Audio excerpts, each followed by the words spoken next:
All right, so one of the reasons we started BMS, the podcast version of the radio show with all of us from the Bread Mega Show is because we just don't get an opportunity to talk about things like in-depthly or have like longer and conversations about things that are happening in our lives. And one of the things that dominated the headlines that I think we touched base with a little bit during the Hollywood hashtag, but we didn't have an opportunity to like deep dive into what everyone was freaking out about while we were all off on spring break, was the Taylor Frankie Paul stuff, which was absolutely crazy to kind of see it unfold.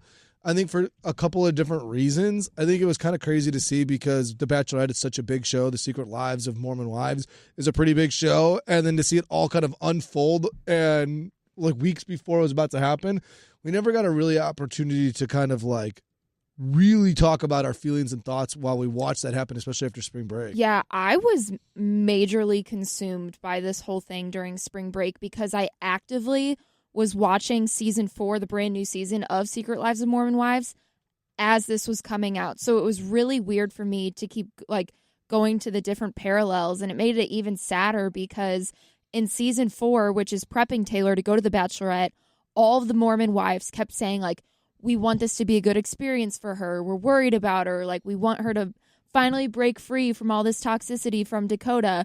And then to have it transpire into what it did was just like mind-blowing for me to watch those. It was interesting to me because when I was in Alabama is when everything was going down.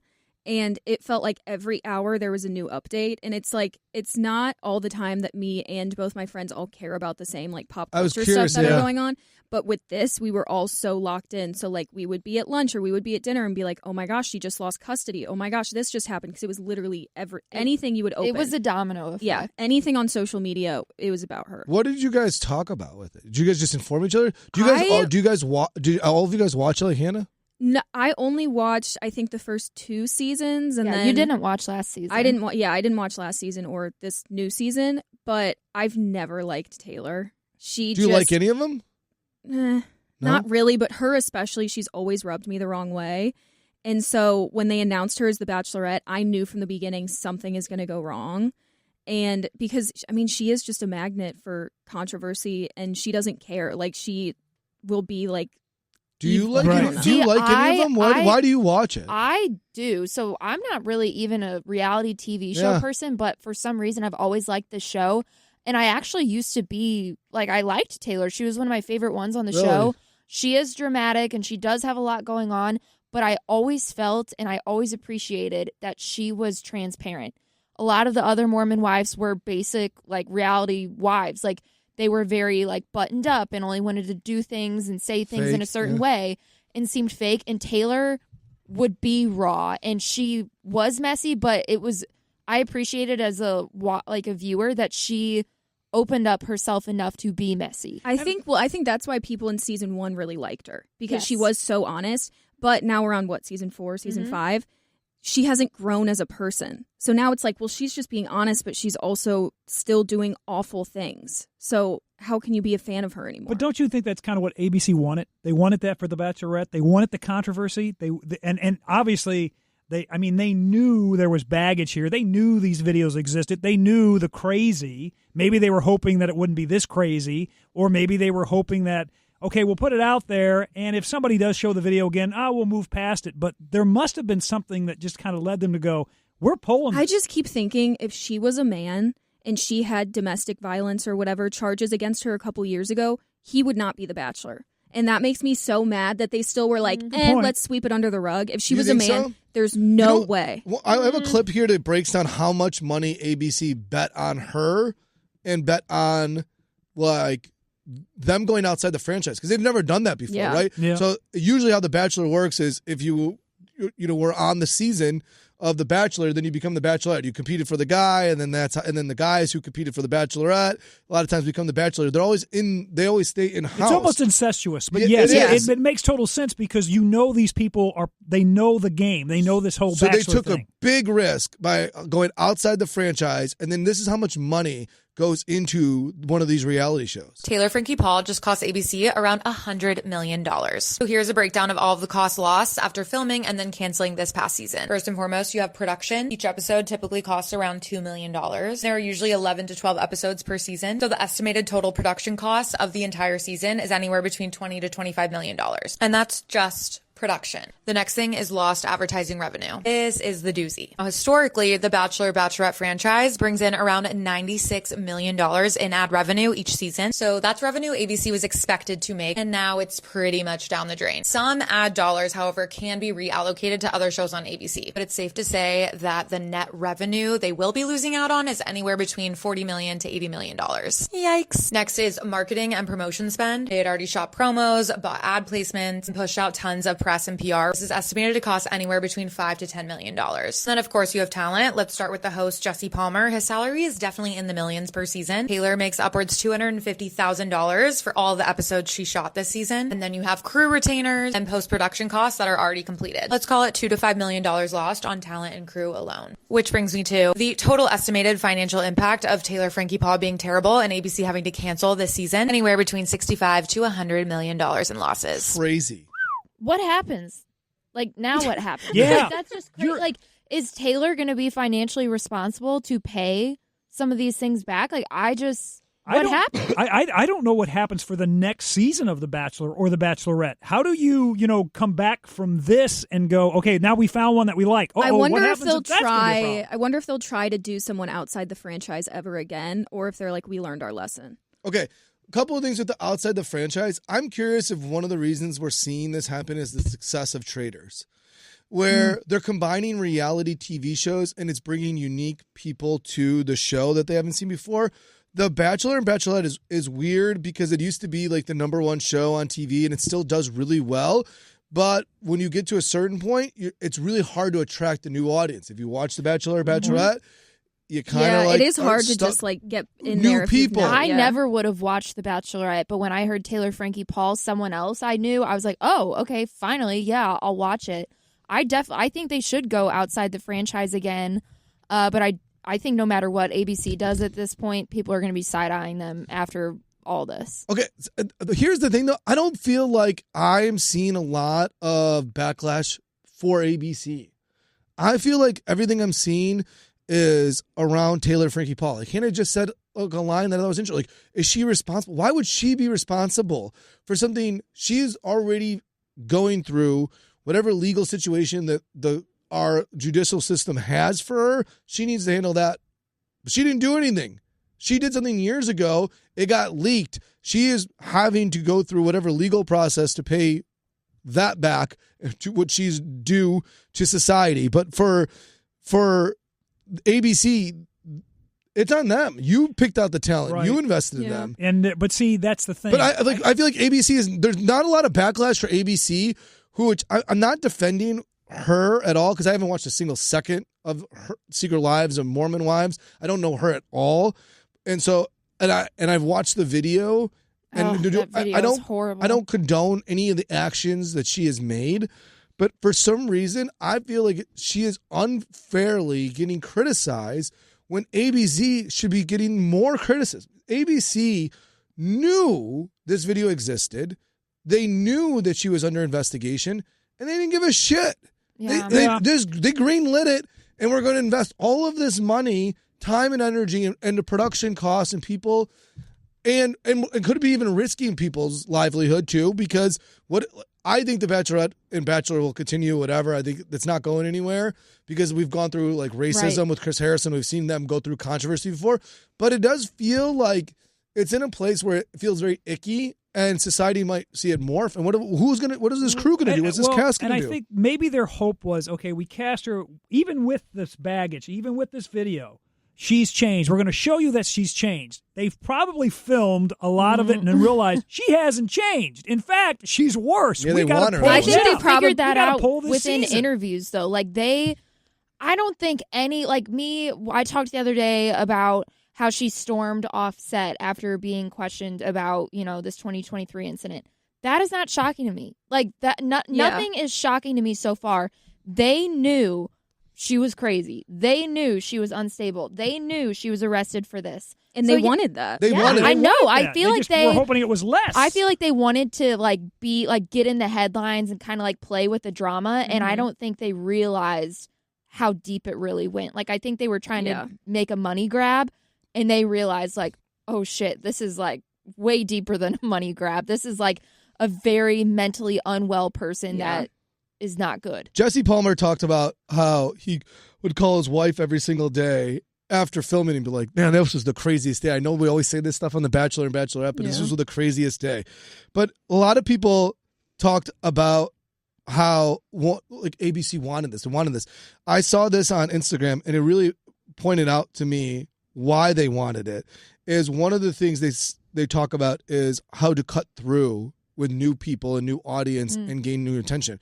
A lot of times The Bachelor and Bachelorette will constantly be like, oh, this is the most dramatic season ever, and that attracts people. But now we are so desensitized by drama because we have it with our phones, or we watch The Bachelor or Bachelorette without our phones, that if someone's not screaming at the TV or yelling, it might not get people's attention. That's crazy. Yeah. And so they talked about how not drama enough. Yeah, that because we watch it and we're scrolling through Instagram while we're on our phone or TikTok, that they don't have enough. So shows like The Bachelor and Bachelorette need to go outside their franchise to attract new audience, and they have to be more over the top than ever before, or they're not cutting through. They can't, because what TikTok does is it gives you 2 minutes, and we're so used to digesting 2 minutes of content that if you're going to give someone 2 hours of content, you have to be able to gravitate their attention, and you have to be in a rush the entire time. So ABC knew that. They've done studies about that. And so that's why they let all that shit go. And for people that are saying, well, did they know to the extent of it? It's so crazy because it's such bullshit. Emmanuel Ocho, who hosted one time for The Bachelor and Bachelorette when they were in trouble, this franchise was in trouble before, after Chris Harrison made racist comments and justified racist comments, talked about how he hosted a one-night special for ABC, and this is what they put him through. I get a call saying, hey, we are interested in you hosting The Bachelor. It came down to me, Michael Strahan, and Tyra Banks.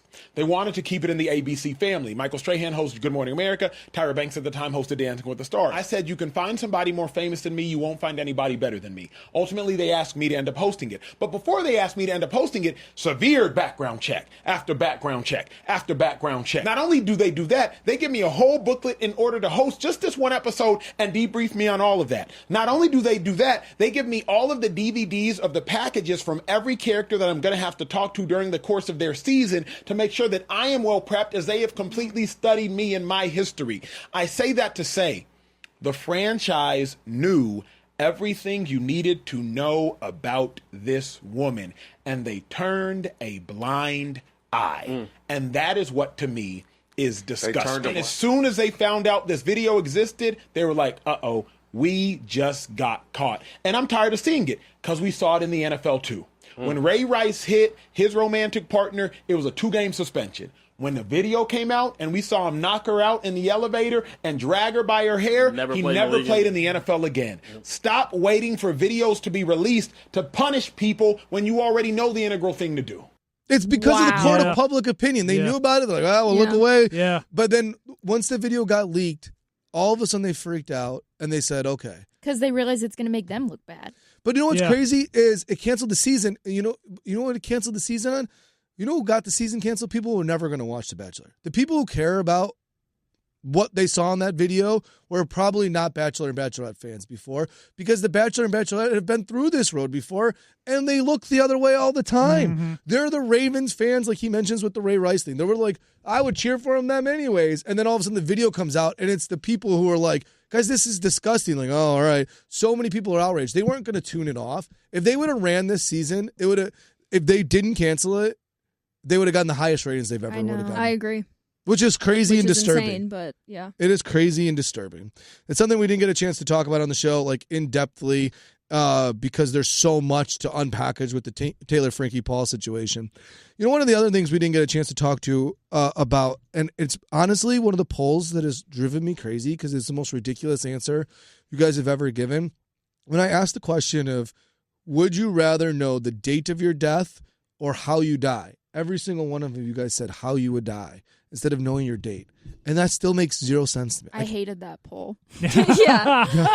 Anything to think about death like freaks me out. I honestly don't want to know either. Like that Really? puts just like a black hole in my brain. Like the concept of time and passing away scares the ever living hell out of me. I hate that poll. I think the date is very final. Okay, you know that if it's the date, it's over. How you die is kind of vague. Okay, That's true. it could be a car accident, a plane crash. I just don't want to. What are you going to do? Like all of a sudden it says like cancer. What are you going to do? Why would you? Why would you? What am I going to do about this date? Like, now you know. Nothing there. Oh, you could do so much with the date. So say the date I is. would be a mess. Say I'm going to die that. 50 years from now. I get my date. It's 50 years from now. I know. Shit. I got 40 years to grind it out. Last 10 years of my life. Well, what if it's I'm dying in what 10 if it's years? in a month? Like you're just right. going to be panicking. Well, then I got a month to get my stuff together for my family. No. I gained so much information by knowing the date. Is it scary? Yeah. Is it final? Yeah.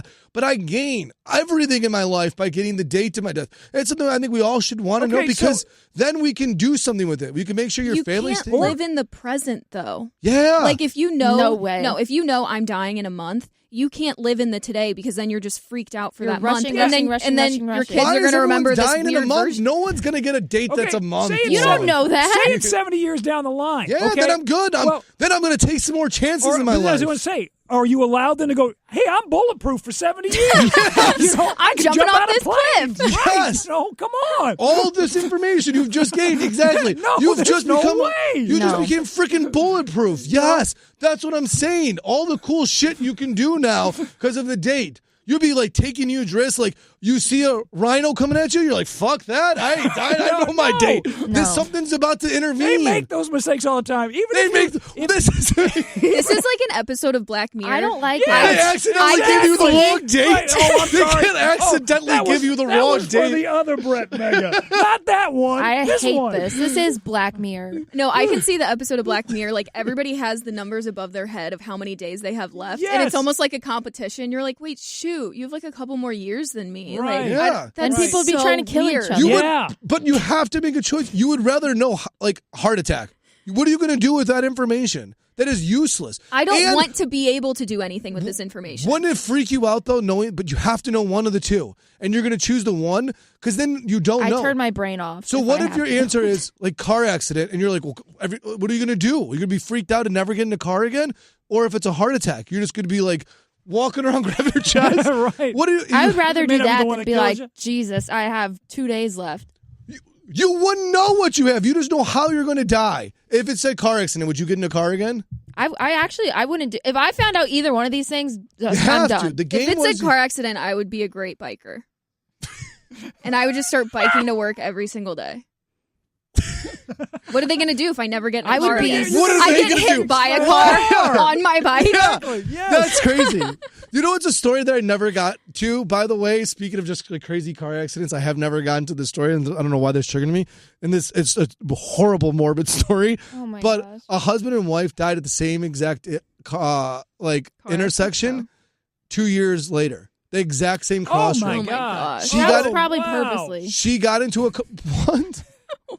That's probably purposely. They What do you probably like ran a red light They or something. planned and was it. Just They like, planned it 2 years later. like fuck it. Let me go. The only way I will see my husband again is if we die in the exact same way and Yes. spot. Very Romeo and Juliet. Wow.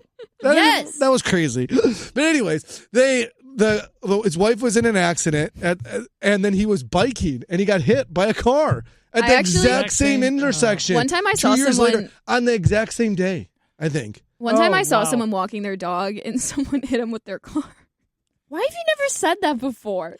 They were fine, and it was like the car was going very slow, but they were very upset. This Well, guy, I would be too. this guy I know walked into work, and he claimed he had hit a dog, but he couldn't find it. He was so Oh no, distraught. it limped off. Well, he didn't know, but he's like, I swear I hit it. And no one believed him. Like, we thought it was like a prank. And his name was like, because his name is Moose Jaw. He was the craziest dude ever.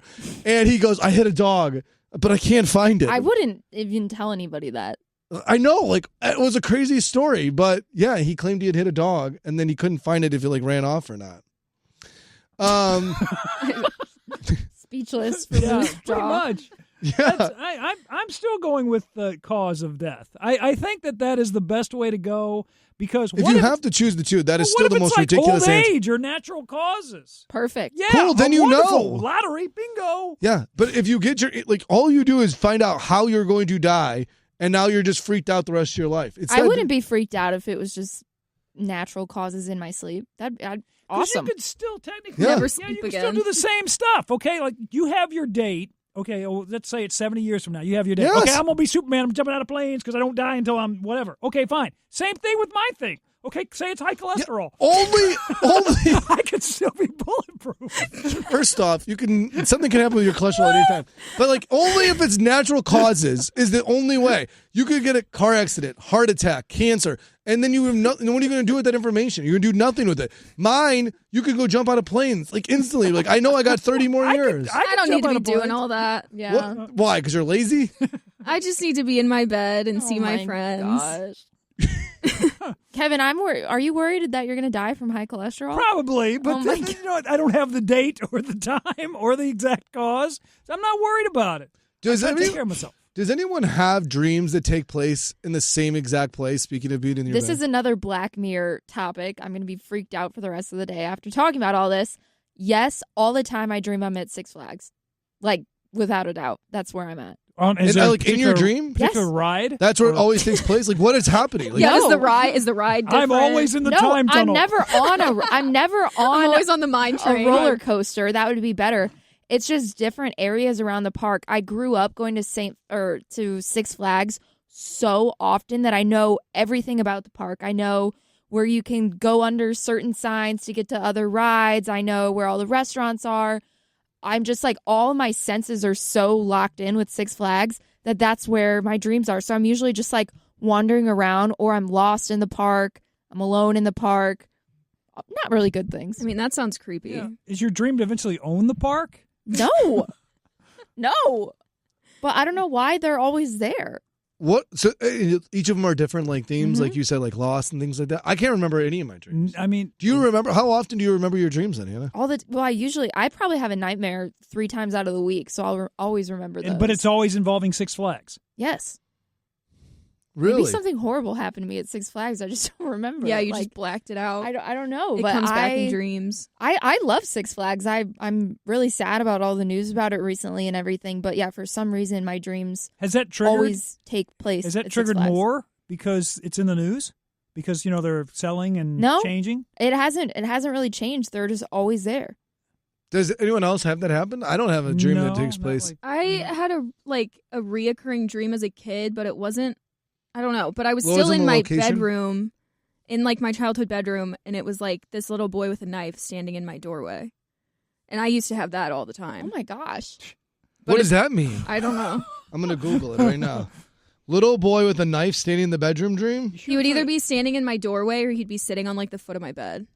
Oh my gosh. Did you like sleep with your parents then?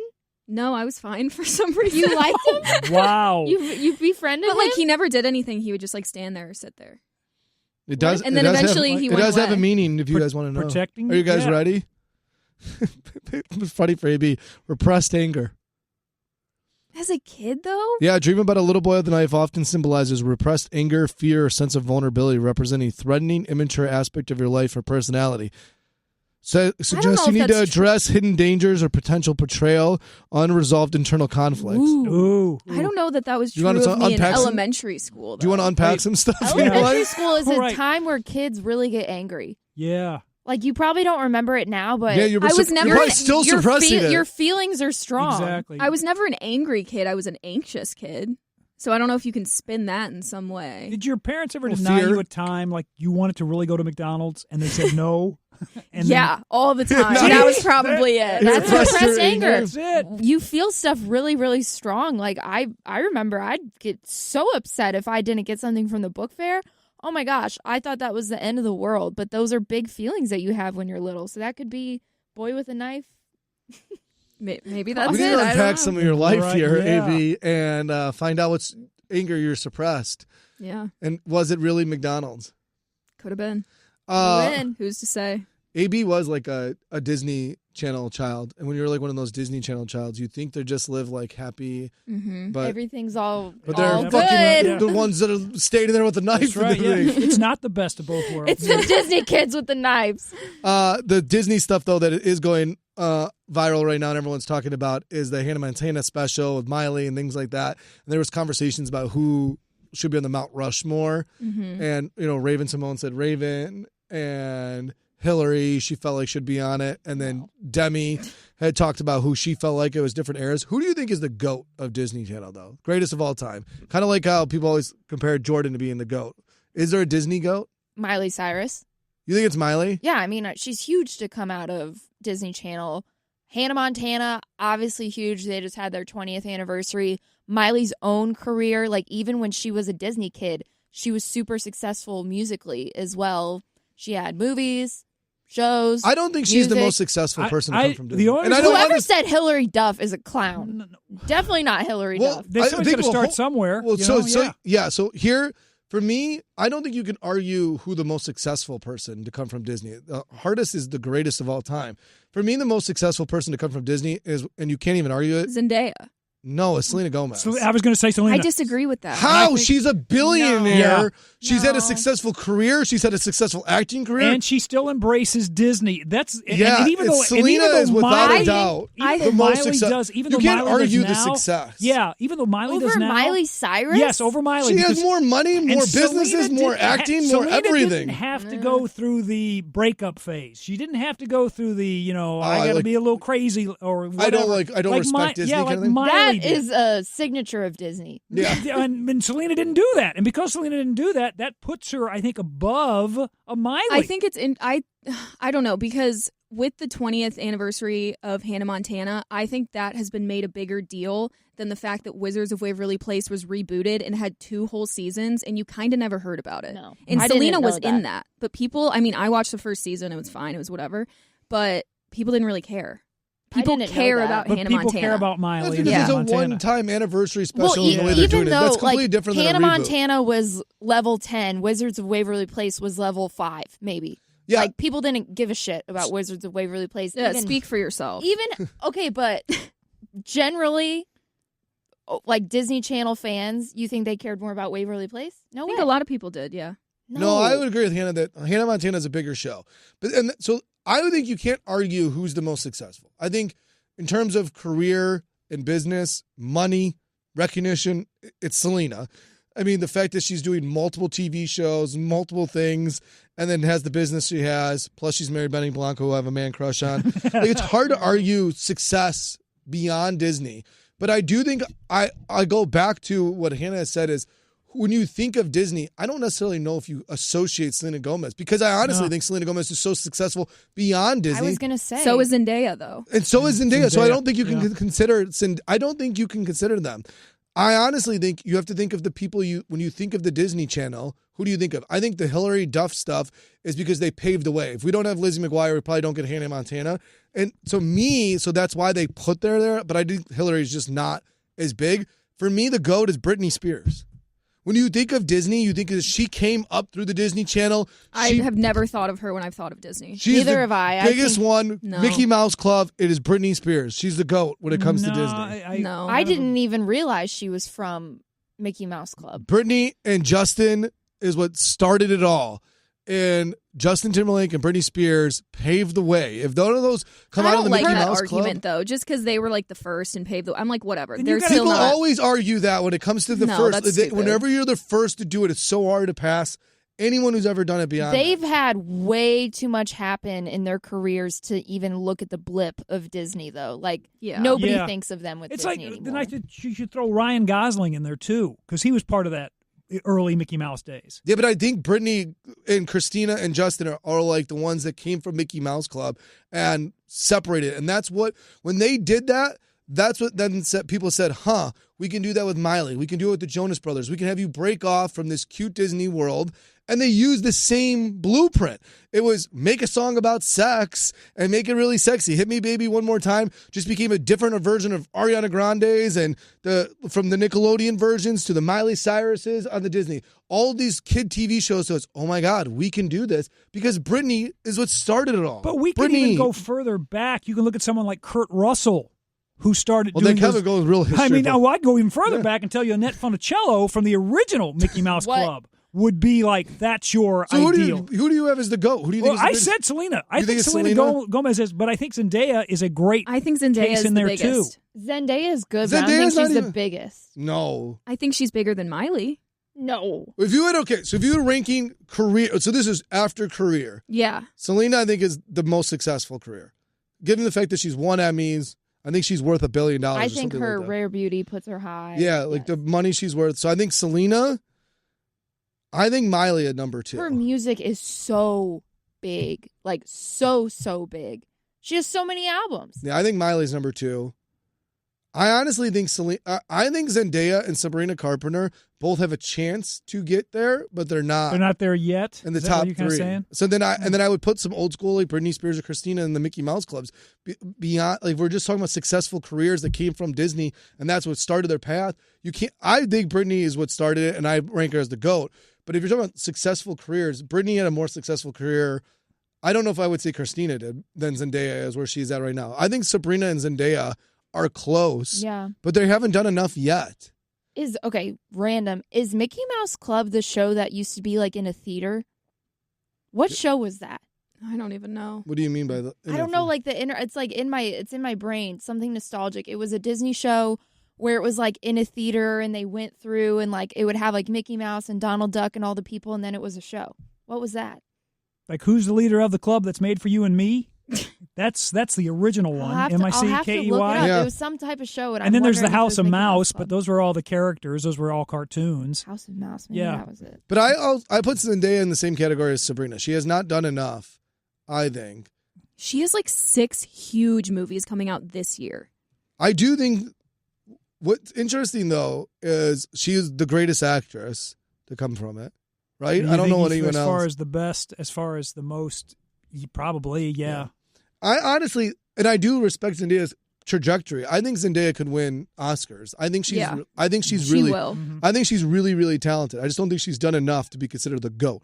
Like, for me, the GOAT has to be someone who paved the way for others. So that's why I put Britney in the category. Someone who's had their share of the success. And so when I wrote down the order, I wrote down Selena's the most successful, but I don't think it's associated with the Disney Channel. See, and I kind of look at it. So I thought Miley would probably. I guess I look at it from the standpoint of the demons that some of these stars have gone through or continue to go through. Like even Britney. Britney's got her demons still, whereas Selena really doesn't. She's kind of, and I think that that's part of the success. Maybe I'm looking at from that avenue of the kids, becoming stars and how it's rare that you have someone like a Selena Gomez, or I'll even go a little older school, like a Ron Howard, who was able to, be a kid star, be a teen star, direct movies, own Imagine Entertainment. I mean, that's the thing that kind of is, what makes you truly the GOAT. I get why you're saying Britney. I totally do. Yeah, somebody's got to pave the way and start that. I totally understand Miley. But I also think like Selena, Zendaya, they're on a different precipice of they weren't tarnished by Disney. Kevin doesn't want anyone who's done anything wrong. That's right. That's not. Remember when Miley got in trouble when she got caught smoking weed? Kevin's like, then he canceled her. She's done. Canceled. I'm playing ABC rules. Canceled. On a weekly basis, we're going to drop a podcast where we can just deep dive into, Disney stars doing drugs, to Taylor Frankie Paul's, to death, whatever it is, things that we didn't have on the show. So we'll just be looking out for another episode of the BMS The Podcast.